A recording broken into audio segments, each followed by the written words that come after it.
और टेक्नोलॉजी जो आज का सब्जेक्ट है उसको हम कैसे आगे बढ़ा सकते हैं, आपके फील्ड में कैसे आगे बढ़ा सकते हैं, ये सारे विषय आज ये रखने वाले हैं। मैं ज्यादा लंबा समय तो नहीं लेना चाहता, लेकिन एक दुष्यंत कुमार की 4 लाइनें तो कहना चाहता हूं, आपकी इजाजत हो तो। एक बार आप कबीर का कहना है क्या कुछ? अभी कबीर का नहीं कहेंगे, बाद में कहेंगे। वे हमारे ज्ञानी जज साहब बैठे हैं, इनको मैंने बताया कबीर का एक प्रोग्राम रखना है। कबीर का अलग विषय है, मीरा का अलग विषय है, और रहीम का अलग विषय है, और नानक देव जी का अलग विषय है। चारों विषयों पर रखने के लिए कर दिया है, लेकिन वो प्रोग्राम भी पेपरलेस होगा। तो दुष्यंत कुमार जी बहुत बड़े कवि थे। एक बार अपनी एक छोटी सी गांव की नदी के किनारे बैठ गए। कुछ लोग आए, जैसे ये धरती मां नर्मदा की धरती है, तो लोग चाहेंगे भी नर्मदा नदी को देखें, दर्शन करें, पूजा करें, ऐसा चाहेंगे ही ना। तो ऐसे उनको कहा कि आगे थोड़ी देर दूर एक ऐसी नदी चल रही है, वो पानी है, इसमें कहां बैठ गए जहां पानी नहीं है। लेकिन दुष्यंत कुमार जी क्या कहते हैं? वो कहते हैं मेरे गांव की है, इसलिए मुझे अच्छी लग रही है, मैं बैठा हूं। तो बोला पानी नहीं है, तो अभी बोला मेरे गांव की है। तो फिर भी वो माने नहीं, तो उन्होंने 4 लाइनों से जवाब दिया, जैसे कबीर ने दोहों के माध्यम से जवाब दिया। आपने कबीर का दोहा कहा था, हमने लिख लिया, नोट कर लिया है। तो दुष्यंत कुमार जी कहते हैं, किस नदी की धार से ठंडी हवा आती तो है। अभी हमारे एजी साहब कह रहे थे समय कम दे रहे हो, व्याख्यान माला का प्रोग्राम है, जल्दी जल्दी कर रहे हैं, लेकिन प्रोग्राम फिर भी शानदार है। एजी साहब, आशीष जी, बहुत शानदार प्रोग्राम मुझे दिख रहा। बहुत लब्ध प्रतिष्ठित एडवोकेट्स बैठे हैं, सीनियर्स भी बैठे हैं, सुप्रीम कोर्ट के जजेज हैं, हाई कोर्ट के ऑनरेबल जजेज हैं, मंच भी शानदार है। तो आपको बधाई इसके लिए। इसलिए आप मन छोटा मत रखो कि प्रोग्राम छोटा है। तो दुष्यंत कुमार जी कहते हैं कि मेरे गांव की नदी है, इसलिए पानी अगर नहीं भी आ रहा है, लेकिन मैं मेरे इस नदी पे ही बैठूंगा, यही कार्यक्रम मेरा रहेगा, मैं कुछ लिखूंगा। ये सब आपके गांव के ही हैं, नहीं है क्या? आपके गांव के ही साथी हैं। तो वो कहते हैं इस नदी की धार से ठंडी हवा आती तो है, नाव जर्जरी सही लहरों से टकराती तो है। एक चिंगारी कहीं से ढूंढ लाओ दोस्तों, इस दिए में तेल से भीगी हुई बाती तो है, जलाओ प्रकाश होगा। और हमारे एजी साहब एक चिंगारी ढूंढ लाए, कौन सी? पेपरलेस वाली। बहुत बहुत आभार, धन्यवाद।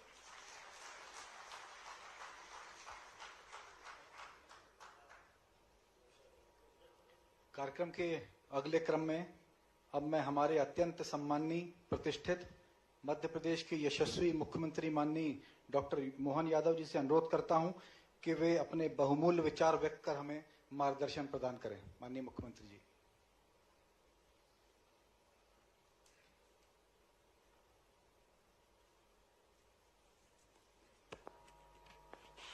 संस्कारधानी जबलपुर में, और जबलपुर क्यों, मध्य प्रदेश के अंदर न्यायालय के सर्वोच्च पद पर हमारे आदरणीय मुख्य न्यायाधीश न्यायमूर्ति माननीय सूर्यकांत जी हमारे बीच विराजमान है। सूर्यवंशी राजा विक्रमादित्य का प्रदेश राजा भोज उनके 1000 साल बाद आए। ऐसे कई कारणों से मैं अभी विस्तार से थोड़ी सी बात करूंगा, लेकिन हमारे लिए सौभाग्य की बात है आज संस्कारधानी में मैं उनका स्वागत करता हूं, अभिनंदन करता हूं आप सबके माध्यम से। मंच पर ही विराजमान समादरणीय कानून मंत्री अर्जुन राम मेघवाल जी, उनका भी विक्रमादित्य से संबंध आता। राजस्थान में विक्रमादित्य ने एक किला आपके यहाँ भी बनवाया था और वहां आना बाकी है, जोधपुर के पास। मैं माननीय मेघवाल साहब का भी अभिनंदन करता हूं। हमारे चीफ जस्टिस माननीय संजू सचदेवा जी, आपका भी अभिनंदन। इस पूरे आयोजन के सूत्रधार हमारे एडवोकेट जनरल प्रशांत सिंह जी, इस डैश के सामने विराजमान सभी माननीय सुप्रीम कोर्ट के न्यायाधीशगण, सभी हाई कोर्ट के न्यायाधीशगण, आमंत्रित अतिथिगणों, भाइयों बहनों, पत्रकार साथियों, मध्य प्रदेश कई कारण से, वैसे तो ये व्याख्यान का विषय आएगा, विषय भी है, हमारे यहाँ तो पंच परमेश्वर से न्याय की परंपरा जानी जाती है। गांवों के अंदर 5 जने बैठे और बात के कालक्रम में भी कई उदाहरण ऐसे भरे पड़े हैं जिनको हम ध्यान से देखें। और बात के क्रम में भी यहाँ तो पति पत्नी किसी एक कंपटीशन में पति को भाग लेना है और उनके लिए न्याय करने के लिए एक सज्जन सामने विराजे और वो शास्त्रार्थ होता है। मां नर्मदा के किनारे, महेश्वर माहिष्मती के किनारे वो जो अपना मंडन मिश्र के साथ शंकराचार्य जी का साक्षात्कार होता है। हमारे लिए सौभाग्य की बात है अपने पति को शंकराचार्य जी के साथ शास्त्रार्थ करते हुए देखने के बाद निर्णय देने के लिए जो पावर है वो पावर उनकी धर्म पत्नी के पास है। और हमारा न्याय गौरवान्वित होता है, वो अपने पति को पराजित घोषित करती और शंकराचार्य जी को 1000 साल पहले वो गौरवान्वित करती कि हाँ, इस शास्त्रार्थ में अगर कोई विजयी हुए हैं तो शंकराचार्य जी हुए। और वो उस समय को उद्भट विद्वान थे, मंडन मिश्र। हमारे अपने इस प्रदेश के अंदर ऐसी बहुत सारी बातें मैं बता सकता हूं, लेकिन समसामयिक होगा आज का समय। यशस्वी प्रधानमंत्री को भी मैं धन्यवाद देना चाहूंगा। श्रीमान नरेंद्र मोदी जी के नेतृत्व में आज के इस समय में ऐसा लग रहा है कि जैसे ये स्वर्ण युग चल रहा है, विक्रमादित्य का युग चल रहा है, जिनके कारण से आज हमारे लिए दुनिया का सबसे बड़ा लोकतांत्रिक देश, आबादी में भी सबसे बड़ा, संसाधन और बाकी बातों पे तो बाद में बात करेंगे, लेकिन इतनी विविधताओं के बीच में भी न्यायालय के माध्यम से लोकतंत्र गौरवान्वित होता है। हमने सबने देखा अयोध्या में भगवान राम का फैसला। मैं धन्यवाद देना चाहूंगा आपके माध्यम से, सर्वोच्च न्यायालय को जोरदार अभिनंदन करें उस फैसले के माध्यम से। और ये केवल एक फैसला नहीं, ये एक नई इबारत, नई तरह से बढ़ने वाली लाइन का हिस्सा था। जब किसी एक प्रकरण को कारण से न्यायालय को दोष देते हैं, लेकिन सच में समाज के अंदर भी उन कमजोरियों को हम ढूंढेंगे कि ऐसे निर्णय जो निर्णय के किनारे पहुंच जाए, ये इनके इन प्रकार सत्ता और अनन्य प्रकार से उन विषयों को लंबित रखा जाता है कि विषय का अगर निपटारा होगा तो समाज और सरकार को कठिनाई बढ़ जाएगी। समाज और कठिनाई के कारण से न्यायालय के सिर पे दो, अभी ये तारीख बढ़ा रहे हैं, बड़ा खराब लगता था। लेकिन न्यायालय ने फैसले भी दिए तो दुर्भाग्य के साथ बोलना पड़ेगा, हमारे इस प्रदेश के अंदर फैसला हुआ, सुप्रीम कोर्ट से फैसला हुआ एक बहन का, और फैसला होते होते लोअर कोर्ट से हाई कोर्ट, हाई कोर्ट से सुप्रीम कोर्ट, और सुप्रीम कोर्ट ने बहन के लिए फैसला दिया। हम सब जानते गुजारा भत्ता का सावानो प्रकरण, और सुप्रीम कोर्ट ने उसको बदल करके फिर हमारे न्यायालय के साथ भी और जनभावनाओं के साथ भी क्या हुआ होगा मुझे अब बोलने की जरूरत नहीं। लेकिन ये वास्तव में ये सत्य युग है, ये विक्रमादित्य युग है, ये आज का स्वर्णिम युग है, जो एहसास कराता है कि उस 40 साल पुराने साहबानो प्रकरण को भी बदल करके न्यायालय को गौरवान्वित करते हुए हमारी पार्लियामेंट भी उस फैसले को पुनः लागू करती है। ये हमारे लिए सौभाग्य की बात है। और उतना ही आनंद तब आता है जब राम मंदिर के समान, मुझे और ये बात बोलते हुए गर्व होगा कि हमारी हाई कोर्ट भी उसी का अनुसरण करते हुए अपनी एक खंडपीठ के माध्यम से धार में भोजशाला का निर्णय पूरा समाज लेके चलता, जिसमें भोजशाला के निर्णय से कई बार हमारे प्रदेश के अंदर आग लगने की स्थिति बनी, कर्फ्यू लगे। लेकिन मैं न्यायालय को धन्यवाद देना चाहूंगा, जिनके कारण से हमारे हिंदू मुसलमान सब ने स्वागत किया आनंद के साथ, और ये न्यायालय की गरिमा को स्थापित किया। ये लोकतंत्र का आनंद है।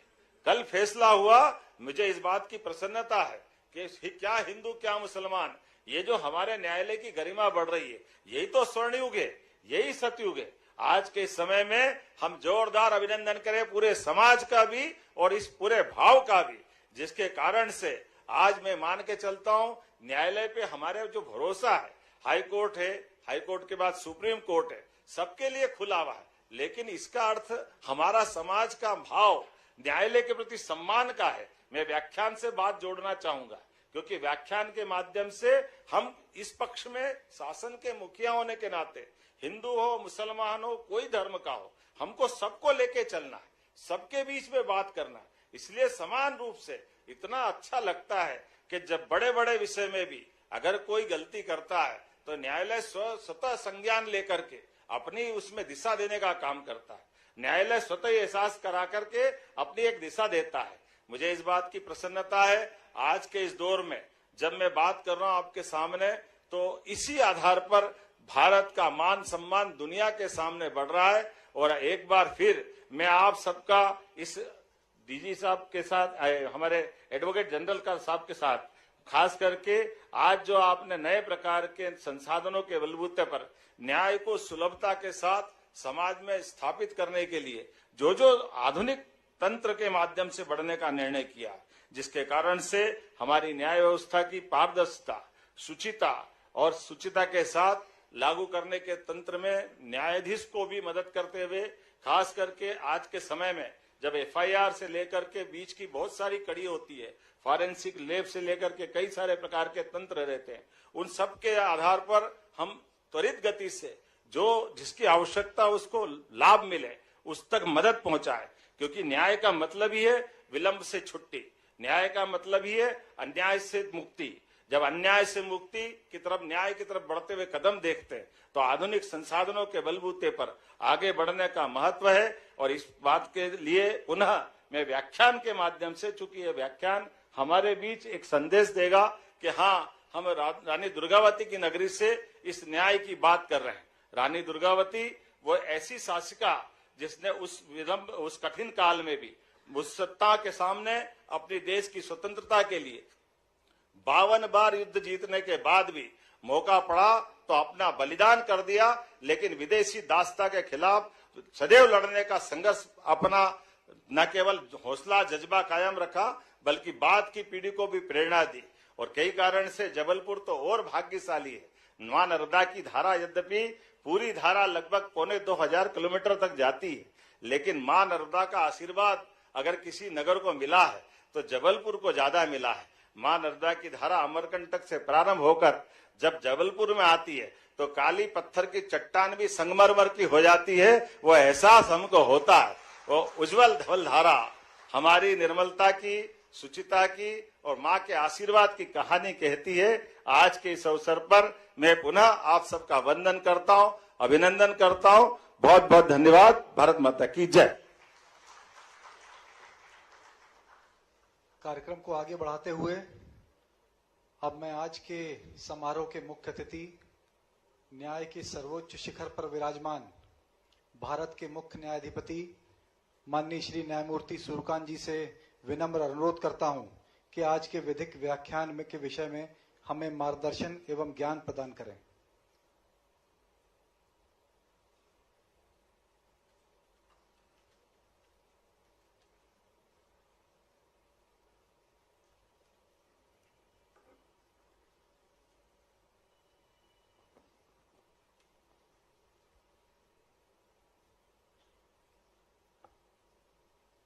Dr. Mohan Yadav, Honorable Chief Minister of Madhya Pradesh,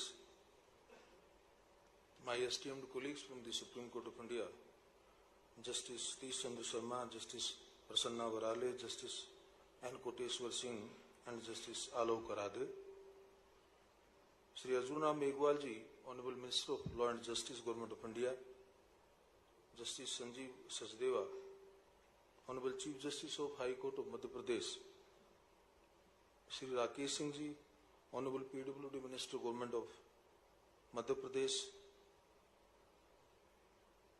distinguished judges of the High Court of Madhya Pradesh, Shri Prashant Singh, Advocate General of Madhya Pradesh, Shri Anurag Jain, Chief Secretary, Additional Advocate General, Deputy Advocate General and other law officers of the State of Madhya Pradesh, Registrar General and other officers of the High Court Establishment of Madhya Pradesh, very distinguished senior advocates of High Court of Jabbalpur and Indore and other benches, very distinguished members of the bar, Shri Ashish Dubey, Member Parliament, some representatives of the State Assembly who are also present here, Shri Jagat Bahadur Singh, Mayor Jabbalpur, very distinguished guests, ladies and gentlemen. When Mr. Prashant Singh, Learned Advocate General, asked me to spare some time and to speak on some contemporary issue which is extremely important for the justice delivery system in India, I personally thought that digital transformation and advancing paperless legal system is an issue that should always be a subject matter of deliberation, consideration and implementation for the justice delivery system, because that is the future of the Indian judiciary, and this is how the judiciary will take a completely new phase to cope with the emerging challenges before the system. It also reminded me a very fond memory which I want to share with all of you. I was just 37 and plus when I became Advocate General of the state. And that was exactly in 2000, 26 years back. The computerization had just begun with. At that time the computers had come and most of the lawyers, also the top brass lawyers, they had started using computers. Some of the stenographers who conventionally would come and type our petitions on Godrej machine, typing machine, they also started using computers and some technological. So infusion that started. I took an initiative for computerization of the Advocate General Office at that time. And I know I had to make great efforts, not only with the state government but with union government also. Late Sri Arun Jaitley was the law minister. Then I met with the then telecom minister also, the law minister, then finance minister, and of the state government. And it was a huge media news that the Advocate General Office got sanctioned 67 lakhs rupees at that time for computerization. But we were the first one in country to have a computerized Advocate General Office at that time. The then law minister after that, Sri Krishnamurthy from Tamil Nadu, I invited him to inaugurate the AG office, completely new face with the computers and the advanced technology at that time we infused. I therefore take it as a great pleasure to be here on this special law lecture on a subject, as I said earlier, not only concern our courts and lawyers, but the future of the judicial governance itself. It is not only about technology that I wish to share my views. It is also about the constitutional responsibility of our institutions to remain accessible, transparent, efficient and responsive in a rapidly changing society. That's what I said, that the new emerging challenge is how we are going to respond. I also take this event as the second phase of the today's events. The first phase was also a landmark event when we launched some softwares which are public-centric, consumer of litigant facilitation apps and softwares that have been launched by Madhya Pradesh High Court today. So this lecture series, I take it as a second phase of that very event. All of us will appreciate that for generations the image of the Indian courtroom has remained almost unchanged. Towering bundles of files tied in red cloth, advocates carrying trolleys or some bags full of paper books, courtrooms overflowing with records, and entire corridors lined with shelves that seem to hold the memory of decades I think none of the high courts or the district courts in the country were there, where you go in the corridors, verandas, all old, the almiras and the stacks of books and old files you will see everywhere. That was a time when a judge would almost feel a little disheartened if the file before him appeared too thin. Nobody was ready to accept. One felt that the credibility of a case increased proportionately with the number of pages in the paper book. That was the psyche at that time, the mindset. The heavier the brief, the greater the preparation. The books displayed by a lawyer in front of the dais also used to be a benchmark of the importance of the matters.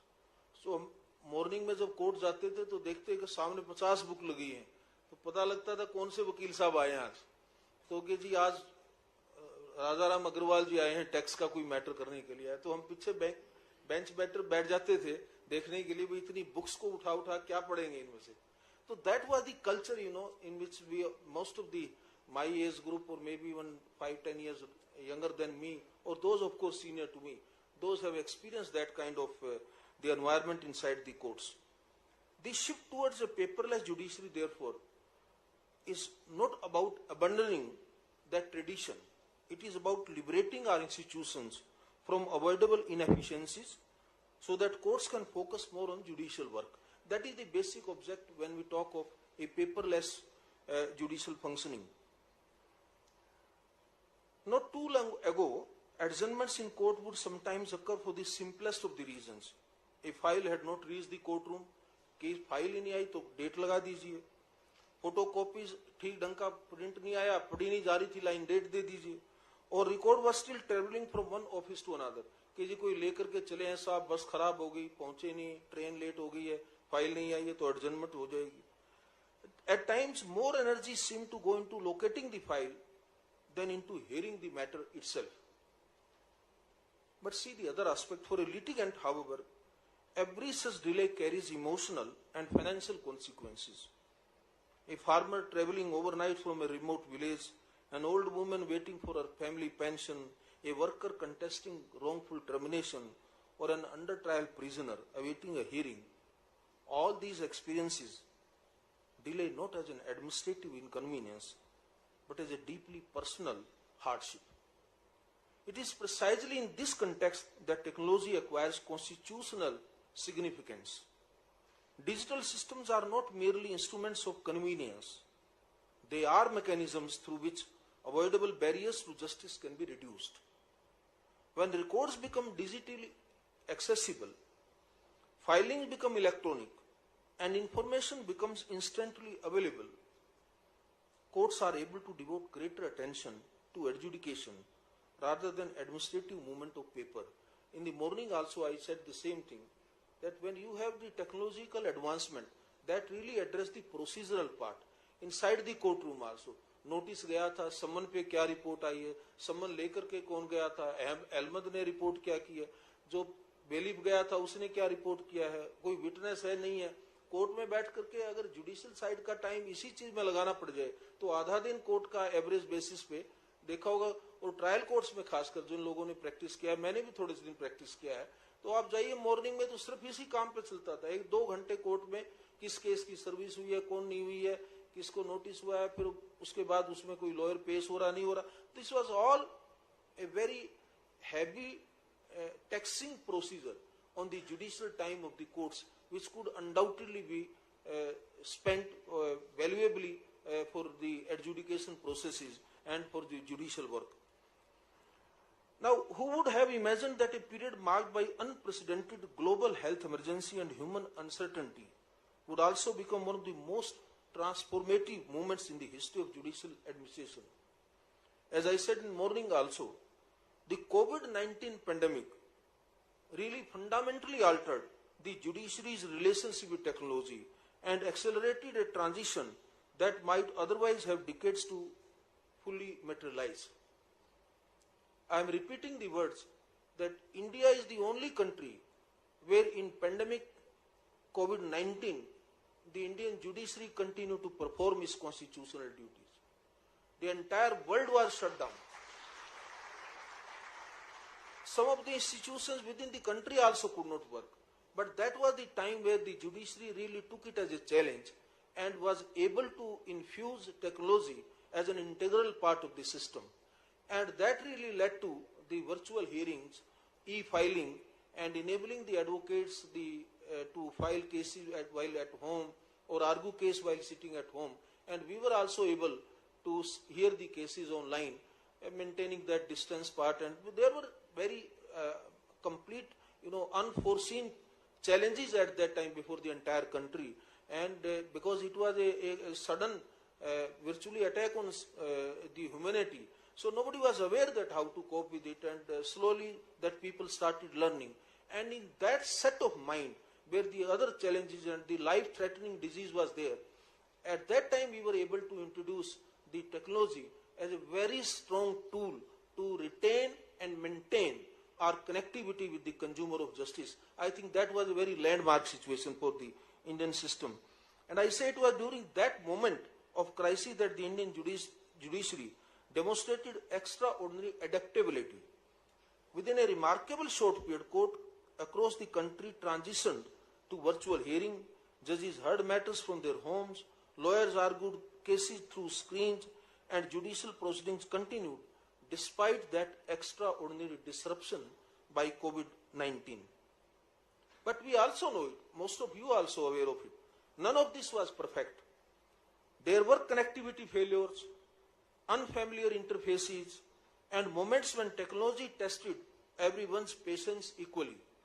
Arguments हो रहा है, बीच में mute हो गया, unmute हो गया, connectivity चली गई, वाईफाई फेल हो गया. There were a lot of challenges on day-to-day basis, minute-to-minute basis sometimes. And when you are hearing a long matter, a comparatively lengthy matter, so a lot of difficulties were experienced. And I hope that you will admit what I am saying. Many lawyers who had spent decades mastering courtroom advocacy, because they were only used to go in court and argue addressing the judge in front. Many lawyers who had spent decades mastering courtroom advocacy suddenly found themselves learning how to mute microphones, share screens, and stabilize internet connections. I recall one senior lawyer passionately advancing submissions while unknowingly remaining on mute for several minutes. By the time the issue was discovered, everyone in the virtual courtroom had learnt an important lesson in digital humility. For perhaps the first time, seniority at the bar offered no advantage against weak internet connectivity.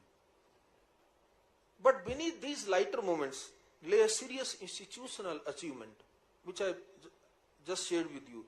The judiciary refused to permit a national crisis to interrupt constitutional governance. That experience fundamentally altered our understanding of technology. What began as an emergency response gradually evolved into a long-term institutional shift. The Supreme Court in recent years have consciously attempted to lead this transformation through example. The introduction of robust e-filing mechanism, digital mentioning procedures, electronic records, hybrid hearings, online access to orders, and live streaming of constitutional bench proceedings have significantly altered the way the institution functions.